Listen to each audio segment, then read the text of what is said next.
जय हिंद दोस्तों, आप सभी का स्वागत है एक बार फिर से आपके अपने यूट्यूब चैनल यूनिक ज्ञान में। आज हम बीए फोर्थ सेमेस्टर के हिस्ट्री सिलेबस डिस्कस करेंगे, जिसका कोर्स टाइटल क्या है, हिस्ट्री ऑफ मॉडर्न इंडिया, जिसमें हमें 1857 एडी टू 1950 एडी तक पढ़ना है। अर्थात 1857 से लेकर 1950 तक हमें हिस्ट्री ऑफ आधुनिक इतिहास में हमें पढ़ाई करनी है हमारे इस बीए फोर्थ सेमेस्टर के सिलेबस में। जो भी चैनल पर नए हों, सर्वप्रथम चैनल सब्सक्राइब कर लें, क्योंकि हिस्ट्री के सभी जो हमारे सिलेबस में चैप्टर्स होंगे, चैप्टर वाइज आपको यहाँ पर कराए जाएंगे।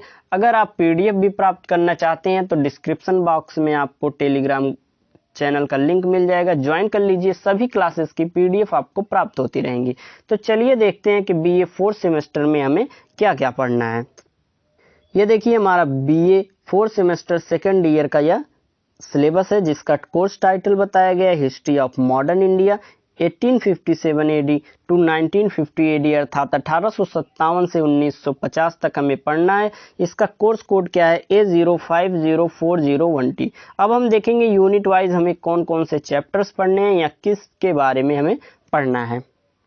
यहाँ हमारा पहला यूनिट जो है, उसमें हमें लॉर्ड लिटन और लॉर्ड रिपन के बारे में पढ़ना है। अर्थात उनके क्या कार्य थे, उन्होंने क्या यहाँ पर सुधार किए या किस प्रकार से यहाँ की शासन नीति को उन्होंने चलाई थी, इसके बारे में पढ़ना है। सेकंड यूनिट में हमें लॉर्ड कर्जन के बारे में पढ़ना है और पार्टीशन ऑफ बंगाल।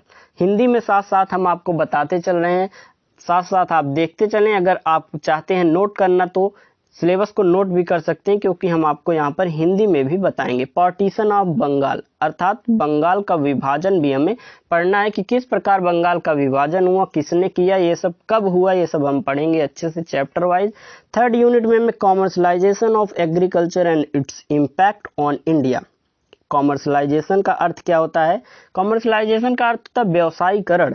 एग्रीकल्चर कृषि का व्यवसायीकरण किस प्रकार से हुआ, यह हमें पढ़ना है।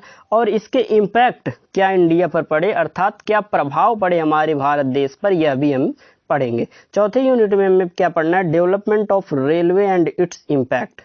रेलवे अर्थात हमारे रेलवे का, ट्रेनों का विकास किस प्रकार से हुआ, और जब विकास हुआ रेलवे का तो उसका क्या इम्पैक्ट, क्या प्रभाव हमारे भारत देश पर पड़ा, यह भी हम पढ़ेंगे। जैसे आप समझ सकते हैं, जब शुरुआती दौर में व्यवसाय होने लगे, एक स्थान से दूसरे स्थान तक सामानों को पहुंचाने में बहुत दिक्कत होती थी, तो उन्होंने अपने सामानों को यहाँ से वहाँ ले जाने के लिए रेलवे का विकास किया हुआ था। कब हुआ था, कैसे हुआ था, किसने हुआ था, आपको चैप्टर वाइज बताया जाएगा। इसका इम्पैक्ट क्या हुआ, यह भी बताया जाएगा। पांचवें यूनिट में हम देखेंगे development of education in colonial India. हमारे देश में एजुकेशन, शिक्षा का विकास किस प्रकार हुआ, यह भी हम देखेंगे। आगे हमारा क्या है, आगे हम देखेंगे मार्लियामेंटो रिफॉर्म्स। मार्लियामेंटो की जो सुधार हुई थी उसको पढ़ेंगे।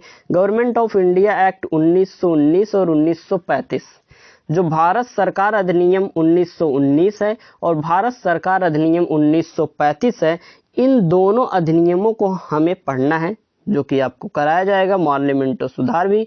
और आगे हमें क्या पढ़ना है, rise and development of communalism in India.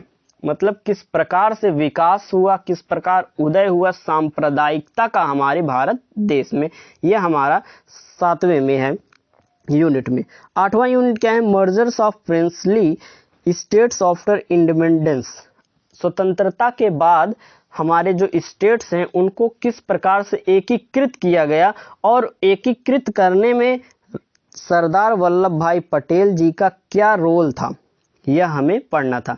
क्या क्या है आपके सिलेबस में, एक बार फिर जल्दी से आपको बता देते हैं रिवीजन करा के। लॉर्ड लिटन और लॉर्ड रिपन के बारे में पढ़ना है, लॉर्ड कर्जन के बारे में पढ़ना है, पार्टीशन ऑफ बंगाल के विभाजन, commercialisation of agriculture and its impact on India, व्यवसायीकरण, कृषि का व्यवसायीकरण और इसके प्रभाव क्या हमारे भारत देश पर पड़े, development of railway and its impact, Bharat में जो है वह रेलवे का विकास किस प्रकार हुआ और उसका प्रभाव क्या पड़ा, शिक्षा का विकास किस प्रकार हुआ, मार्लियामेंटो सुधार पढ़ना है, भारत सरकार अधिनियम 1919 और 1935 दोनों पढ़ना है, rise and development of communalism in India, अर्थात उदय किस प्रकार हुआ, विकास किस प्रकार हुआ सांप्रदायिकता का भारत में, मर्जर्स ऑफ, हमारे जो इंडिपेंडेंस स्वतंत्रता के बाद हमारे जो राज्य थे वह किस प्रकार से एकीकृत हुए और एकीकृत करने में सरदार वल्लभ भाई पटेल जी का क्या रोल था, यह सब हम अपने 4th सेमेस्टर के हिस्ट्री के सिलेबस में पढ़ेंगे। अगर आप चैनल पर नए हैं, चैनल सब्सक्राइब कर लीजिए और पीडीएफ प्राप्त करने के लिए डिस्क्रिप्शन बॉक्स में आपको लिंक प्राप्त हो जाएगी, टेलीग्राम चैनल ज्वाइन कर लीजिए, आपको इस सिलेबस की भी पीडीएफ वहां पर प्राप्त हो जाएगी। धन्यवाद, मिलते हैं अगले वीडियो में।